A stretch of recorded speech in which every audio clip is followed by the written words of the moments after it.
The year was 1906, and a family portrait arrived for restoration. But when experts later zoomed in on the youngest child's face, they were left stunned. The photograph came to Maya Richardson's studio on a frigid January morning, meticulously wrapped in acid-free tissue and tucked safely inside a padded mailer. Maya operated a specialized photo restoration business out of Brooklyn, and over the years, thousands of damaged images had passed through her hands. Civil War tintypes, faded Victorian portraits, water-stained family albums, she'd seen it all. Yet something about this particular package made her treat it with unusual care. The return address indicated it had been mailed from Charleston, South Carolina, by a woman named Grace Thompson. The accompanying note was short: "This photograph has stayed in my family for generations. It's the sole image we possess of my great-great-grandmother's family, but it's in terrible shape. I'm told you're the finest at what you do. Please help me see their faces with clarity." Maya carefully removed the photograph from its wrapping and placed it beneath her magnifying lamp. The image was undeniably in poor condition. The emulsion had cracked and flaked in various spots, water damage had left dark stains across the lower third, and someone had attempted a clumsy repair years earlier that had only worsened the situation. Yet underneath the deterioration, Maya could just make out the ghostly outlines of 7 individuals arranged before what seemed to be a wooden house with a wide front porch. The photograph was mounted on heavy cardboard, and on the reverse side, written in faint pencil, was a date: June 1906, Charleston. Beneath that, a series of names had been inscribed, though several were unreadable due to water damage.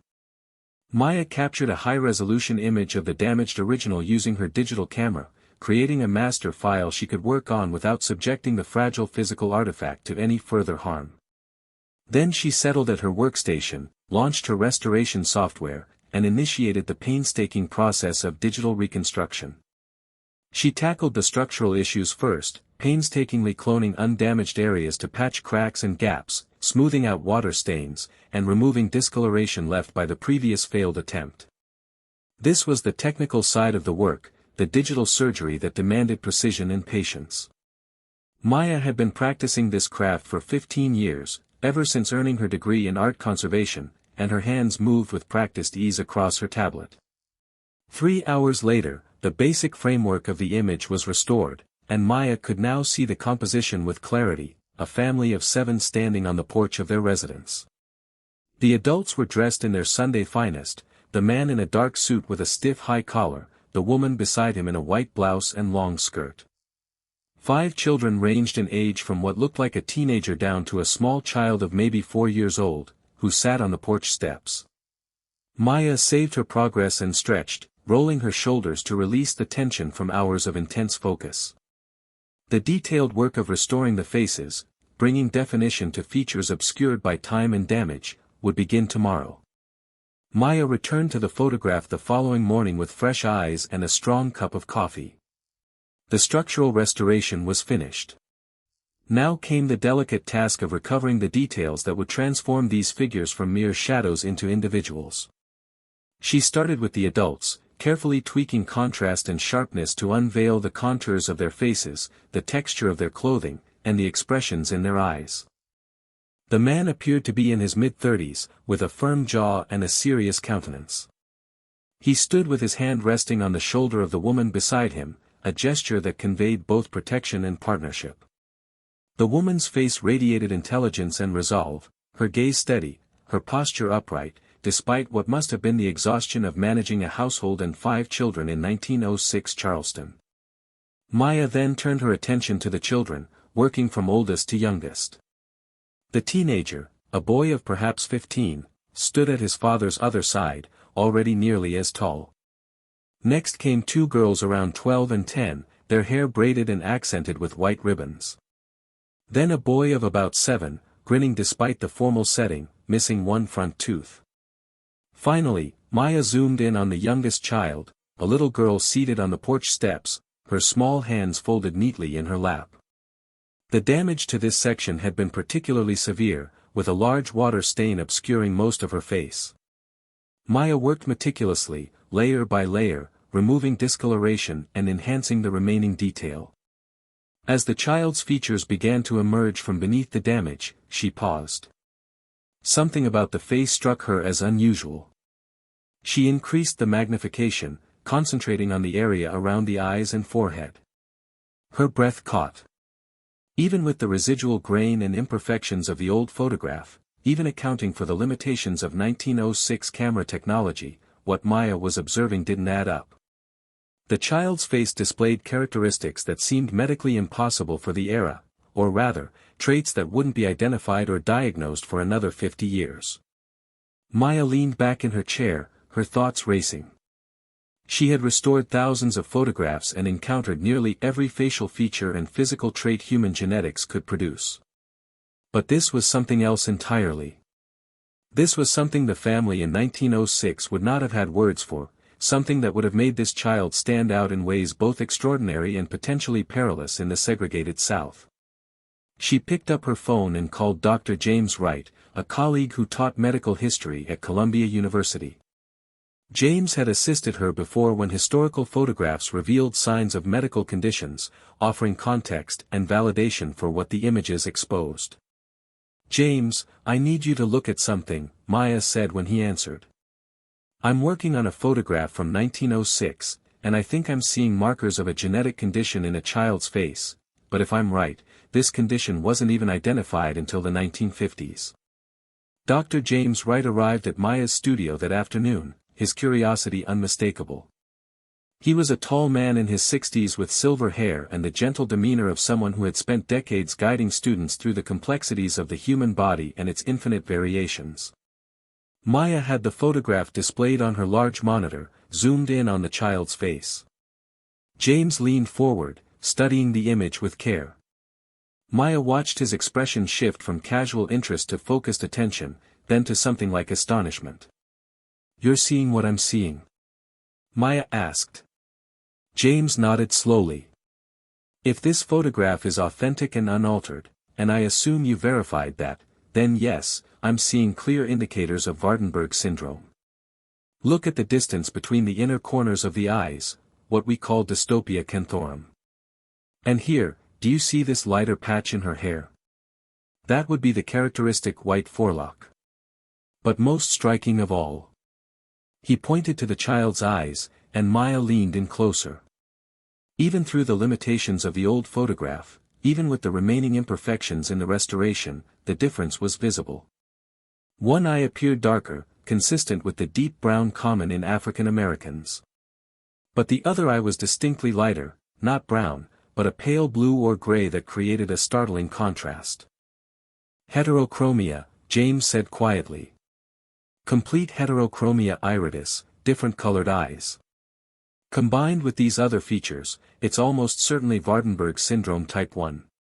Maya felt a chill run down her spine. But Waardenburg syndrome wasn't identified until 1951. This photograph is from 1906. The condition has always existed, James explained, pulling up a chair. Petrus Johannes Waardenburg was simply the first to recognize it as a distinct genetic syndrome and publish research about it. Before that, people with these characteristics were just considered unusual, or, in some cultures, marked by God or cursed. For a black child in the segregated South in 1906, looking this different from other members of her community. He trailed off, the implications clear. Maya thought about what life must have been like for this little girl. The heterochromia alone would have been startling, light eyes in a black child, one light and one dark, creating an appearance that would have seemed impossible to people who didn't understand genetics. Add the white forelock and the distinctive facial spacing, and this child would have been unmistakably different. In 1906, how would people have understood this? Maya asked. James shook his head. They wouldn't have. They might have thought she was partially albino, or that she had some white ancestry that manifested in unusual ways. Some might have viewed her with suspicion or fear. Others might have considered her special, blessed, or cursed, depending on their beliefs. And in Charleston, with its rigid racial hierarchies and segregation laws, a black child who looked different in this particular way. He paused. It would have been complicated, potentially dangerous. Maya returned to her computer and pulled up Grace Thompson's letter. The woman who sent me this photograph said it's of her great-great-grandmother's family. She's trying to learn more about them. Should I tell her what we found? Absolutely, James said firmly. This is part of her family's story. But more than that, this could be historically significant. Maya spent the rest of the afternoon completing the restoration, working with fresh understanding and care now that she knew what she was looking at. She enhanced the details of the child's face carefully, making the distinctive features visible without exaggeration. When she finished, the little girl's face was clear, the wide-set eyes with their striking color difference, the white streak in her dark hair, the small, serious expression that suggested a child who had already learned she was different. Maya printed 2 copies of the restored photograph, one for Grace Thompson and one for her own files. Then she sat down to compose an email, choosing her words with care. Dear Miss Thompson, I have completed the restoration of your family photograph. The image was severely damaged, but I was able to recover most of the detail. However, during the restoration process, I discovered something significant about the youngest child in the photograph. The little girl shows clear physical characteristics of a genetic condition called Waardenburg syndrome, which affects pigmentation and facial structure. This condition wasn't medically identified until 1951, so your ancestors in 1906 wouldn't have had a name for what made this child different. I'm sharing this information with you because it may help you understand more about your family's history. If you'd like to discuss this further, I would be happy to talk with you. I'm also willing to help you research what you can find about this child and what her life might have been like. Maya hesitated before clicking send. She was about to tell a stranger that their ancestor had a genetic condition, information that might be surprising or even distressing. But Grace had asked her to help see the faces clearly, and this was part of that truth. She sent the email, then packaged the restored photograph carefully for shipping. 3 days later, her phone rang. The caller ID showed a Charleston area code. Miss Richardson, this is Grace Thompson. I received your email about my great-great-grandmother's family photograph. Grace's voice was warm but emotional. I've been staring at the restored image for 2 days. The little girl with the different colored eyes, that's my great-great-grandmother. Her name was Sarah. Maya's heart skipped. The child in the photograph grew up. Do you know anything about her life? That's why I'm calling, Grace said. After I read your email, I went through all the family papers I have, old letters, Bible records, newspaper clippings my grandmother saved. I've been trying to piece together Sarah's story for years, but there are so many gaps. My grandmother never talked much about her own grandmother, and when she did, she was vague. I always wondered why. Now, I think I'm starting to understand. What did you find? Maya asked. Grace took a deep breath. I found a letter from 1924 written by Sarah to her daughter, my great-grandmother. In it, she talks about being different all her life, about people treating her with fear or fascination. She mentions a woman named Clara who protected her as a child and taught her everything. I never understood what that meant before. But now you know Sarah had Waardenburg syndrome, Maya finished. And in 1906 Charleston, that would have made her very vulnerable. Ms. Richardson, would you be willing to help me find out more about Sarah? About this Clara who protected her? About what Sarah's life was really like? I have so many pieces, but I can't fit them together on my own. Of course. 2 weeks later, Maya stood in the arrivals area of Charleston International Airport, holding a sign with Grace Thompson's name. She had decided this story was too important to research from a distance.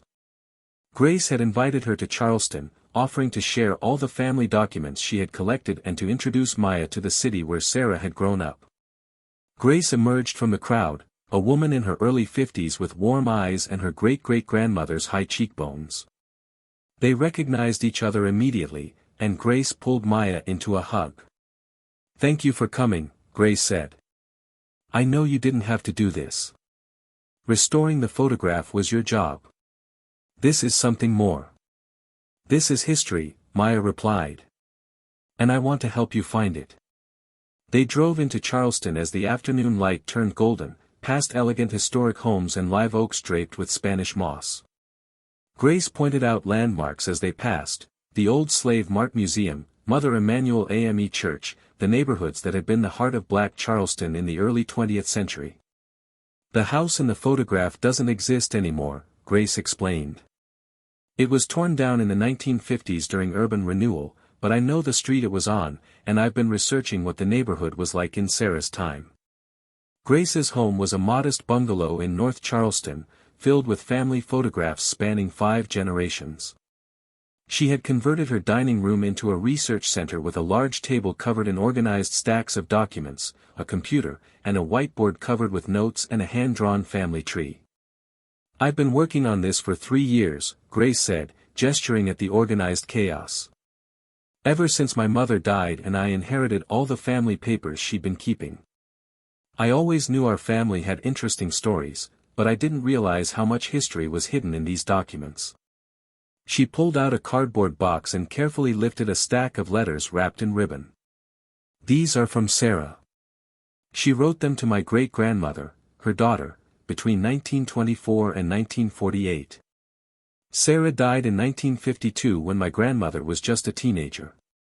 By then, she wasn't talking much about the past anymore.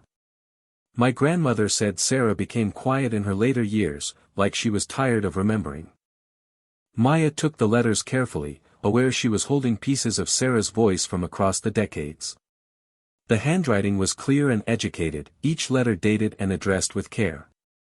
Grace pulled out another document, a small leather-bound book with a broken clasp. This is what made me reach out to you in the first place. I found it in my mother's things after she passed. It's some kind of journal or record book written by someone named Clara Bennett. It covers the years 1902 to 1928, and Sarah is mentioned throughout. But it's not just a diary, it's full of medical observations, descriptions of treatments, records of births and deaths in the community. I think Clara must have been a midwife or healer. Maya opened the journal carefully. The pages were filled with neat, precise handwriting, each entry dated and detailed. She flipped through randomly and found an entry from August 1906, Sarah continues to thrive despite the talk among some families. Her eyes and hair make her a curiosity, but she is bright and quick to learn. I have convinced her mother to keep her close to home until she is older and stronger. The world is not always kind to those who are different. Maya and Grace spent that evening going through Clara Bennett's journal systematically, reading entries aloud and taking notes. The picture that emerged was of a remarkable woman who had served Charleston's black community as a healer, midwife, and informal physician for nearly 3 decades. Clara had been born in 1870, the daughter of formerly enslaved people who had learned herbal medicine and midwifery during slavery and passed that knowledge to their daughter. By 1902, when the journal began, Clara was 32 and had established herself as someone the community trusted with their most vulnerable moments, births, illnesses, deaths. The first mention of Sarah appeared in June 1906, the same month as the family photograph, delivered Ruth's 5th child today, a girl they named Sarah. The birth was straightforward, but the child's appearance is unusual. Her eyes are 2 different colors, one dark like her parents', one pale blue like I have never seen in a colored child. There is also a white streak in her hair at the crown. Ruth is frightened, wondering if her baby is cursed. I assured her the child is healthy and whole, just different. I have read of such things in my medical books, though I do not have a name for this particular condition. Your great-great-grandmother was born in 1906, Maya said, looking up from the journal. This entry is from her birth. Grace nodded, tears in her eyes. Clara was there from the beginning. She knew what Sarah was facing even as an infant. They continued reading. Clara's entries over the following months showed her watching Sarah's development carefully, noting that the child was meeting all normal milestones, sitting up, crawling, responding to sounds and voices. But Clara also recorded the community's reactions. People are talking about Ruth's unusual child. Some say she is marked by God. Others whisper darker things. I've spoken to several families trying to educate them, but superstition runs deep. Ruth keeps Sarah mostly at home, which is wise for now, but cannot last forever. By 1908, when Sarah was 2, Clara's entries showed her taking a more active role. I have offered to help educate Sarah when she is older. Ruth is grateful but worried about how people will react if her daughter learns too much. I reminded her that knowledge is the best protection we can give our children, especially children who will face extra scrutiny for being different. Maya noticed a pattern in the entries. Clara wrote about other children in the community, their illnesses, their growth, their families, but she returned to Sarah again and again with a level of detail and personal investment that went beyond medical observation. Clara became Sarah's protector, Maya said. She saw something special in her and decided to shield her from the worst of what she would face. Grace pulled out another document, a faded newspaper clipping from the Charleston Messenger, a black-owned newspaper that had operated in the early 20th century. The article was dated 1925 and featured a photograph of a young woman in a nurse's uniform. The headline read, "Local Woman Completes Nursing Training." Maya looked at the photograph, then at the restored family portrait from 1906. The same distinctive features, the wide-set eyes, though the heterochromia was less visible in the newspaper's lower-quality reproduction. "That's Sarah." "That's Sarah," Grace confirmed. She became a nurse. In 1925 in South Carolina, a black woman with a visible genetic condition became a certified nurse. Do you understand how remarkable that is? The next morning, Grace took Maya to the Charleston County Public Library, which housed an extensive collection of historical records and archives related to the city's African American community. They requested files on Clara Bennett, nursing schools in South Carolina during the 1920s, and records from the neighborhood where Sarah's family had lived. The librarian, an older man named Frederick who had worked in the archives for 40 years, recognized Grace and greeted her warmly. When Grace explained what they were researching, his expression grew thoughtful. "Clara Bennett," he said slowly. "I know that name. My grandmother used to talk about a healer woman named Clara who delivered half the babies in the neighborhood. Said she was the smartest person she ever knew, colored or white, man or woman. Taught herself medicine from books when no school would admit her." He disappeared into the back rooms and returned with several boxes of materials. "These are records from the Cannon Street Hospital and Training School for Nurses. It was one of the few institutions in South Carolina that trained black nurses in the 1920s. If your ancestor trained as a nurse, her records might be here." Maya and Grace spent hours going through admission records, training rosters, and graduation lists. Finally, Grace found it, Sarah, last name, admitted September 1922, sponsored by Clara Bennett, graduated May 1925 with honors, special commendation for dedication to patient care. Sponsored by Clara Bennett, Maya read aloud.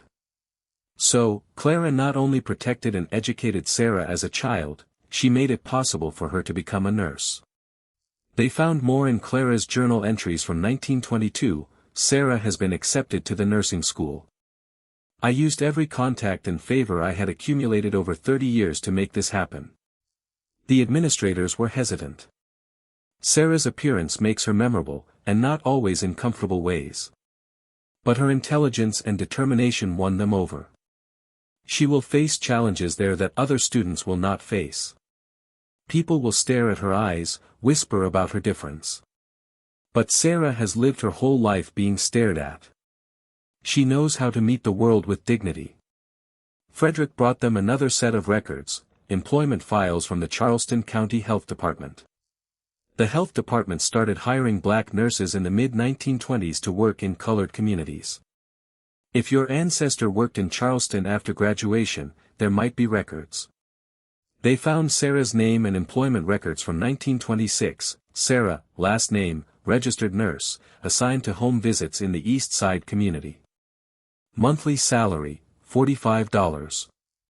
Frederick pulled out a map of Charleston from the 1920s and pointed to an area that had been predominantly black and poor. The East Side, that was rough territory. Poor sanitation, overcrowded housing, limited access to health care.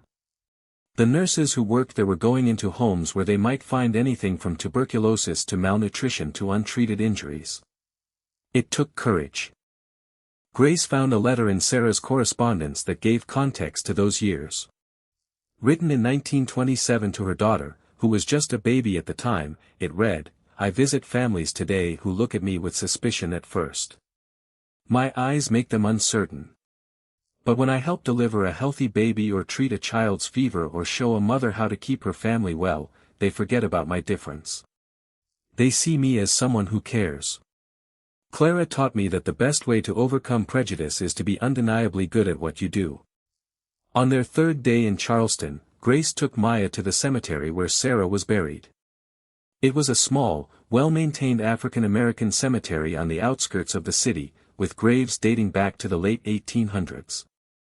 Sarah's headstone was simple but carefully engraved: Sarah, last name, 1906 to 1952, beloved mother, grandmother, and healer. They stood in silence for a moment. Maya thought about the arc of Sarah's life, born visibly different in a time and place that punished difference, protected and educated by a remarkable woman who saw her potential, trained as a nurse against significant odds, and spending her career caring for the community's most vulnerable members. "I found one more thing," Grace said quietly. She pulled out a small wooden box from her bag. Inside, wrapped in soft cloth, was a tarnished silver pin in the shape of a nurse's cap. This was Sarah's nursing pin from her graduation. "My grandmother gave it to me before she died. She said Sarah wore it every day she worked, even after it went out of style. She said it reminded Sarah of what she had overcome to earn it." Maya photographed the pin carefully, adding it to the growing documentation of Sarah's life. As she worked, an elderly woman approached them, walking slowly with a cane. She looked at the headstone, then at Grace. "You're Sarah's family?" the woman asked. Grace nodded. "Her great-granddaughter." The woman smiled gently. "Did you know her child?" "Sarah delivered me. December 1949, I was born 2 months early, and the doctors at the colored hospital said I wouldn't make it. But Sarah came to our house every day for 6 weeks, checking on me, teaching my mama how to care for a premature baby. She saved my life." The woman's name was Dorothy, and she was 74 years old. She had lived her entire life in Charleston and remembered Sarah's visits to the neighborhood in the late 1940s and early 1950s. "People called her the nurse with angel eyes," Dorothy said, "because one of her eyes was light like heaven, or that's what folks said. She was patient and kind, never rushed. She'd sit with families for hours if they needed her, explaining things, making sure they understood how to care for themselves." Dorothy paused, looking at the headstone. "But I remember she was sad sometimes. My mama said Sarah had lived through things that would have broken most people, being different in a world that didn't understand difference, losing her husband young, working herself near to exhaustion, trying to help people. But she never stopped caring." Maya asked if Dorothy would be willing to be interviewed on camera about her memories of Sarah. Dorothy agreed readily. Sarah's story should be told. She was remarkable, and people have forgotten. Young people today need to know what it took for folks like Sarah to survive and succeed. That evening, Maya set up her camera equipment in Grace's living room, and Dorothy returned to share her memories on film. She talked about Sarah's gentle manner, her competence, the way she commanded respect even from people who might have otherwise dismissed a black woman nurse. She talked about the medicine bag Sarah carried, always organized and clean, and the way Sarah would explain medical procedures in terms families could understand. Maya spent her last 2 days in Charleston conducting additional interviews with elderly community members who remembered Sarah or had heard stories about her from their parents. A pattern emerged in their testimonies: Sarah had been unusual in appearance but remarkable in character, someone who turned her difference into a kind of strength. One man, 91-year-old Robert, remembered his mother talking about how Sarah had persisted in her nursing training despite being told by some administrators that her appearance would make patients uncomfortable. But Mama said once people met Sarah, once they saw how much she cared and how good she was at her job, they forgot about her eyes being different colors. They just saw her skill and kindness. Another woman, Patricia, had inherited photographs from her grandmother that showed Sarah at a community health fair in 1948, teaching mothers about nutrition and childhood diseases. In the photographs, Sarah stood at a table covered with educational materials, surrounded by women listening intently. Her distinctive eyes were visible, but what struck Maya was her confident posture, her direct gaze at the camera, the sense of someone completely comfortable in her role despite a lifetime of being different.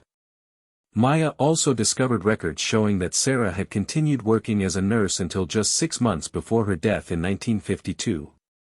She had been 46 years old when she died, relatively young, and the death certificate listed heart failure as the cause.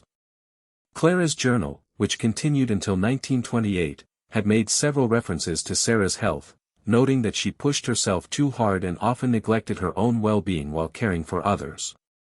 The final piece of the puzzle came from an unexpected source. Grace's cousin, who lived in Colombia, heard about the research and contacted them with a box of materials that had belonged to his mother, Sarah's daughter. Inside was a collection of letters Sarah had written to her daughter in the 1940s, when the daughter was away at college. The letters were intimate and revealing. Sarah wrote about her work, about the families she cared for, about the challenges of being a black nurse in a segregated healthcare system. But she also wrote about her childhood, about growing up different and the fear that had shadowed her early years. In a letter from 1946, Sarah wrote, "I want you to understand something about being different, about having people stare at you and whisper. When I was young, Clara taught me that difference can be either a burden or a gift, depending on how you choose to carry it. I chose to let it make me more compassionate, more determined to help others who also feel like outsiders. My eyes that made people uncomfortable as a child became my trademark as a nurse. People remembered me, trusted me, knew I would come when they needed help. The very thing that could have limited me became part of my strength."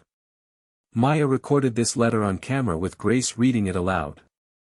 It seemed to capture the essence of Sarah's journey, from a child who must have felt isolated and frightened, protected by a remarkable healer who saw her potential, to a woman who built a career helping others despite facing obstacles most people couldn't imagine. On Maya's last evening in Charleston, she and Grace compiled everything they had discovered into a comprehensive timeline of Sarah's life, supported by documents, photographs, and oral testimonies. The story that emerged was extraordinary: a child born with Waardenburg syndrome in 1906 South Carolina, raised in segregation, protected and educated by a community healer, trained as a nurse despite her visible difference, and dedicating her life to caring for the most vulnerable members of her community. 3 months after Maya returned to Brooklyn, she stood in the Charleston Museum during the opening reception for an exhibition titled Hidden Faces, Revealed Lives, the story of Sarah and Clara Bennett. The restored 1906 family photograph held the central position, displayed on a large panel with detailed enhancements showing Sarah's distinctive features clearly. Beside the photograph was Clara's journal, open to the entry describing Sarah's birth. On another wall hung the letter where Sarah reflected on turning her difference into strength. There were photographs of Sarah as a young nurse, records from her training, testimonies from the people she had helped, and a timeline that showed how an unidentified genetic condition in 1906 had shaped the trajectory of a remarkable life. Grace stood beside Maya, surrounded by family members, cousins, nieces, nephews, great-grandchildren of Sarah's siblings. The exhibition had brought together branches of the family that hadn't been in contact for decades, all connected by this ancestor whose story had been partially hidden for generations. Dr. James Wright had contributed a detailed medical panel explaining Waardenburg syndrome, its genetic basis, its characteristics, and why it wouldn't be identified until 1951. He emphasized that people with this condition throughout history had often been misunderstood, sometimes feared or ostracized, but that the condition itself didn't affect intelligence or capability, only appearance. The exhibition also honored Clara Bennett, whose journal had preserved so much of the story. Research had revealed that Clara had delivered more than 800 babies during her career, trained dozens of women in midwifery and herbal medicine, and quietly challenged the medical establishment by demonstrating that black women could practice health care with skill and knowledge, even when formal training was denied to them. A local filmmaker who had attended the opening approached Grace about creating a documentary. A medical historian from Duke University wanted to include Sarah's story in a book about the history of genetic conditions in African American communities. A nursing school in Charleston expressed interest in creating a scholarship in Sarah's name for students from underrepresented backgrounds. As the evening progressed, Dorothy, the woman Sarah had helped deliver in 1949, stood before the central photograph with tears streaming down her face. "I have lived 74 years because of her," she said to the gathering. "When I was born too early and too small, she refused to let me die. She came to our house every single day, sometimes twice a day, teaching my mother how to keep me alive. And she did it not because we had money, we didn't, but because she believed every life was valuable. Every child deserved a chance." Grace approached the microphone to address the crowd. "When I sent that damaged photograph to Maya for restoration, I just wanted to see my ancestors' faces clearly. I never imagined what we would discover, or how many lives Sarah had touched. For generations, our family knew she had been a nurse, but we didn't know her full story. We didn't know about Clara, who protected and educated her. We didn't know about the genetic condition that made her different, or how she transformed that difference into a strength.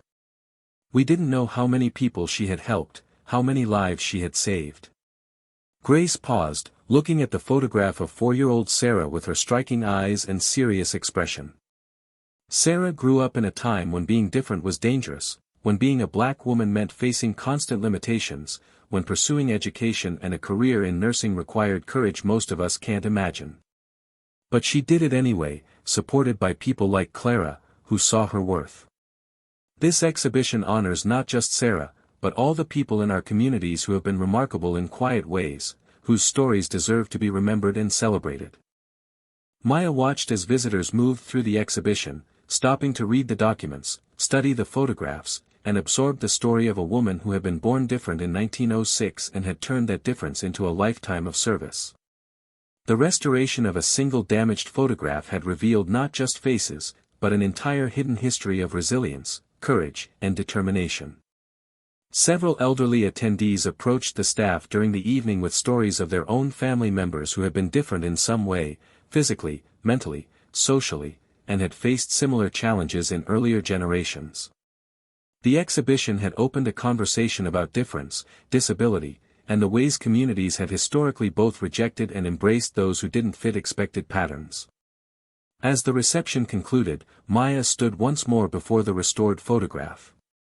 She thought about the moment she had first zoomed in on Sarah's face and seen those distinctive features, the shock of recognizing a genetic condition that shouldn't have been visible in a 1906 photograph because no one in that era would have known what they were looking at. But people had seen it.